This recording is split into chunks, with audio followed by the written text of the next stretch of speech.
Hello and welcome to another episode of Business and Bubble Tea. Here on the podcast today, we have with us Victoria Khu, the co-founder of SCOLAR Network. Victoria, it's an absolute pleasure to have you on Business and Bubble Tea with us today. Thank you, William. Thank you, Roberta, for the invitation. Really happy to be here with you.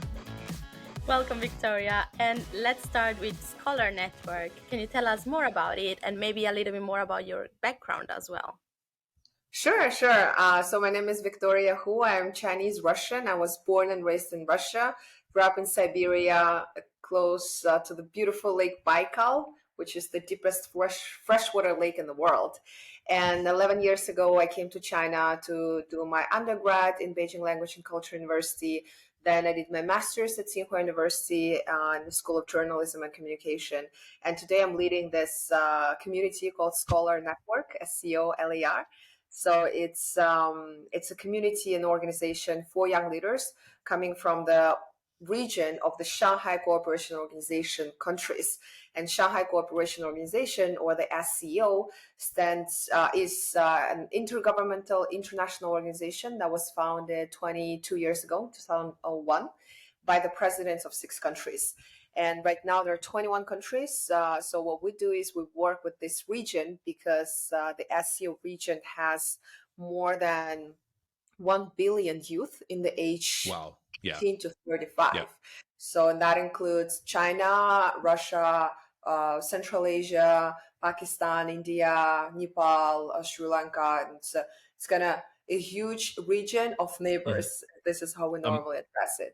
Amazing. Right? So would you say it was kind of like, I guess, a natural move for you to gravitate towards China in that case? I think it was pretty natural for me since I'm Chinese. So yeah. I studied Chinese since Chinese is my mother tongue. But as we all know, it's pretty hard to learn the characters, the reading and writing part. So I studied it with my sister since 7 years old, pretty much, for 2 hours a day. So, and that was a natural move to kind of, okay, now as we're graduating from high school, it's time to go to China to actually understand how it works and how China is, and to learn more about the origin. Amazing. Yeah. And coming from Russia to China, did you find, let's say, a strong international community here in China? How was your experience here at the beginning? So yes, the community in China is super international, especially in Beijing. There are a lot of youth organizations. I'm also part of the World Economic Forum's Global Shapers community, which is the initiative of WEF or by WEF to create a community of young leaders to do local impact. And there are 500 hubs. Just came back from Davos Summer Davos Summit in Tianjin, and we have 50 speakers coming together. So it's pretty diverse, I would say, especially before the pandemic. The community is diverse, international, and big, but also it's a small circle. So I feel that on one side you have this expert community that is supporting each other. And people are coming together from all the different backgrounds, not just students, but also entrepreneurs, academics, and everybody's interested in China and the culture of what China has to do next. Is also some amazing. Fresh news from the summit that you can tell us? Yeah, I think yes, because that summit brought together, so Summer Davos brought together 1,200 or 1,300 people coming from all the different walks of life, but also on a very high level. And I think as a shaper community, we were probably the youngest community there. And as someone who is the group of people in their early 30s or late 20s who are just starting their career or kind of going through the career path, it was engaging and interesting for us to learn more about different sectors, and also learn directly from people coming from all these sectors. Like we had the general director of the World Trade Organization to do a separate session with us, for example. And then you just learn a lot about leadership by looking at the leaders that are already on an international high level. And then you understand that, everybody is so, passionate, down to earth, not Amazing. vulnerability. Yeah, So, it was so great. you've effectively with Scholar Network, you've effectively, and correct me if I'm wrong, established a kind of collaborative network where you're trying to get thought leaders and opinions, and almost providing a kind of cross-cultural sort of knowledge of China, that sort of thing. What do you think it takes to run a community that's like so diverse in that respect? First of all, well, I think there are a few things. Number one, attitude is extremely Mm. important, and attitude to learn and to constantly the curiosity, the attitude of Yeah. curiosity is the most, because it's easy to be it's easy to live in the bubble where you think you know about China, you know about Russia, you know about Mm-hmm. a few countries, and then you think that it's kind of enough. But then there's so much more to learn, and everybody has a different perspective. So that would be number one. And then number two, the attitude of being open to new ideas and thoughts, solutions that are different from my own perspective. Yeah. And I think when it comes to the international community, especially like Scholar is, we have hubs in 13 cities of 9 countries right now. And the third one is trust, which is probably the most important one. We trust people who are there to represent our community, to represent the values that we share, and to lead the projects that they really care about. So trusting others to continue on the mission is extremely crucial Amazing. if you want to grow the community and make it bigger. These are good lessons for us as well. And No. I'm really curious, what does it take to be a successful young entrepreneur, or to be successful in China? What do you think is the key for business in China? Like since the beginning of our career, what are the key factors? I think I'm still in the process of learning that path, and that is definitely learning by doing. But I think in China, in particular, it's important to be able to adjust quickly, because technology, everything is changing super fast. At the summer Davos, the topic of AI and tech was one of the biggest one, right? So the ability to understand where the trends are or where the trends are going is important. And then number two is there's a term called 内卷 in China. 内卷, okay. Farming yourself, because if you live in a big city, it's easy to be so involved and engaged inside on your day-to-day tasks and just work every day, right? 996, right? Or 9 Yeah, to 9. Jojo Lil, we love it. Exactly. But when we do that, and I feel that myself, if I am too engaged into or too involved into the day-to-day routine, then sometimes I forget about a bigger picture. And it's important to always remember, what is the goal? What is the bigger picture? Where are we going? What is the purpose? And then the third one would be in constantly in the attitude again of not being afraid to fail, learn from it, pivot, or just do something else, because because everybody has such a big pressure of wanting to be successful before 30 or in their early 30s, but it doesn't have to happen right now, and everything that we do is a part of the process of our personal growth. And you touched on something interesting there, which was almost having perspective on the bigger picture and where you're going. So I wanted to ask, with respect to Scholar Network, what was the mission, I guess, in the initial conception of this sort of idea in a way, and has that mission changed, grown, or what's has it been adapted? Interesting question. So originally, we started Scholar Network when I was still a student, and we started it with Alim, whom I call Alim Aka. Aka means elder brother in Persian, so he's from Tajikistan. And originally, for me personally, the incentive was to get people that I cared about together, because I was leading Russian Student Association back then, and we knew everybody pretty much from Central Asia, because we speak the same language. And it was important for me to do something with the friends.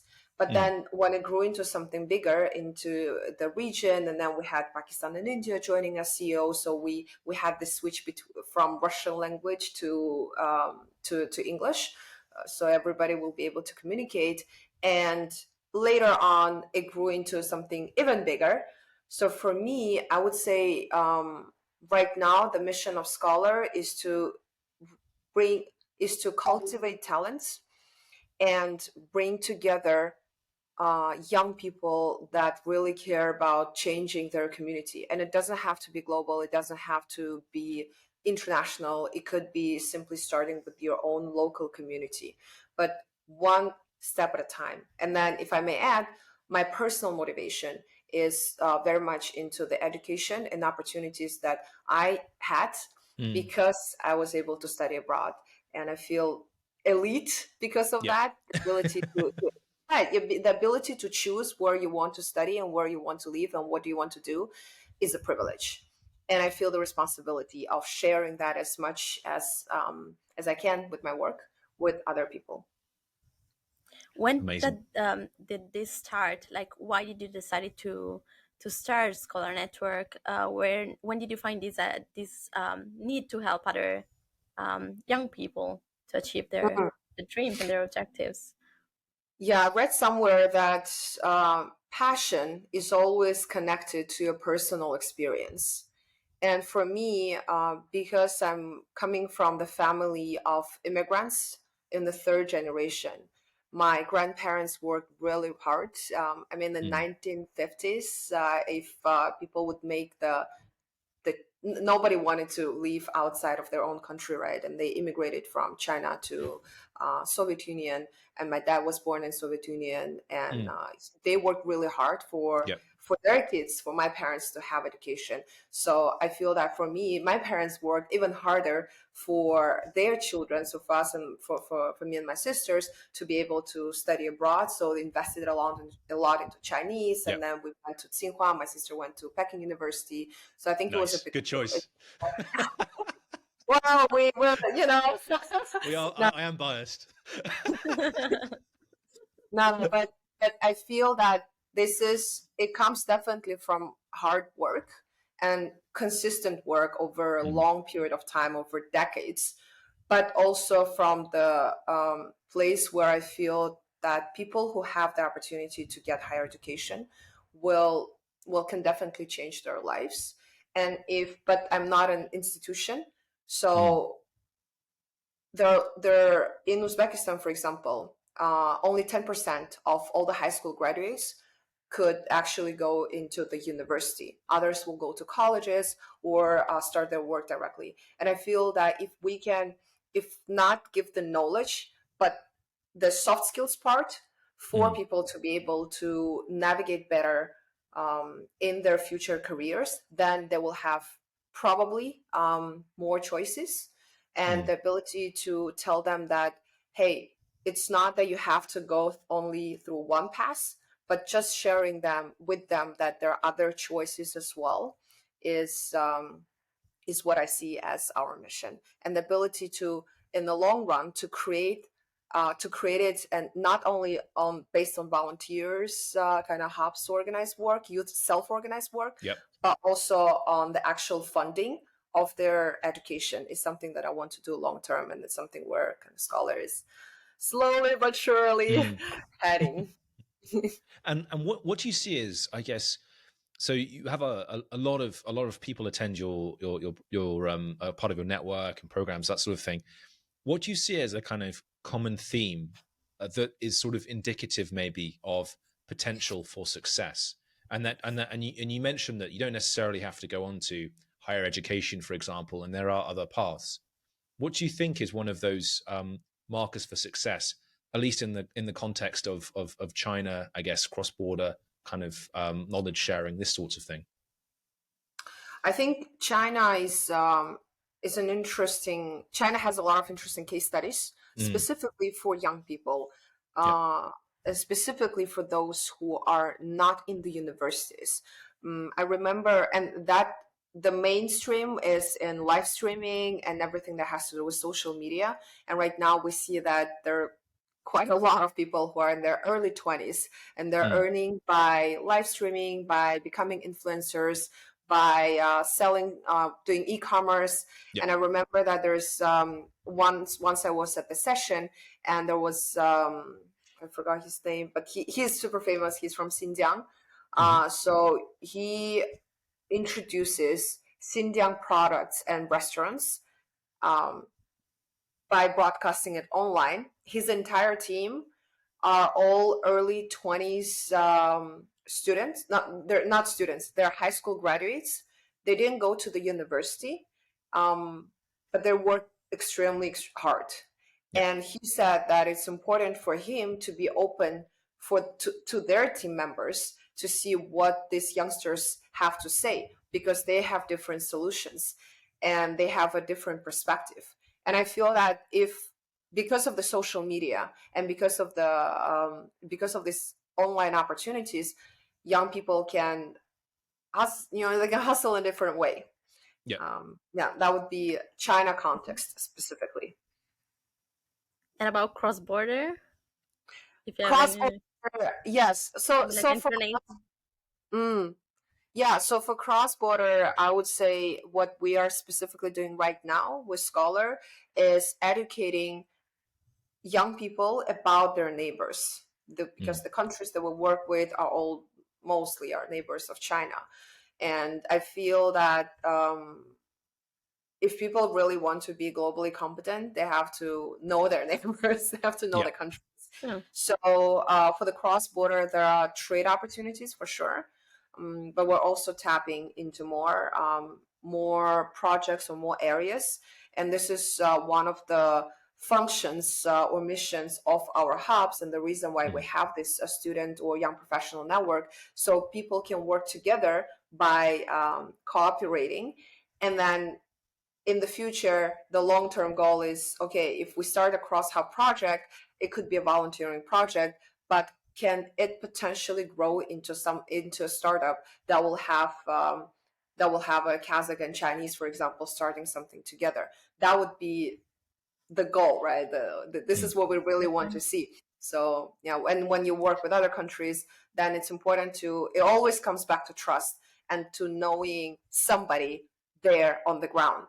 So if through Scholar or Global Shapers or other networks, you got to know about other people, you got to learn about other countries, but you also met new people.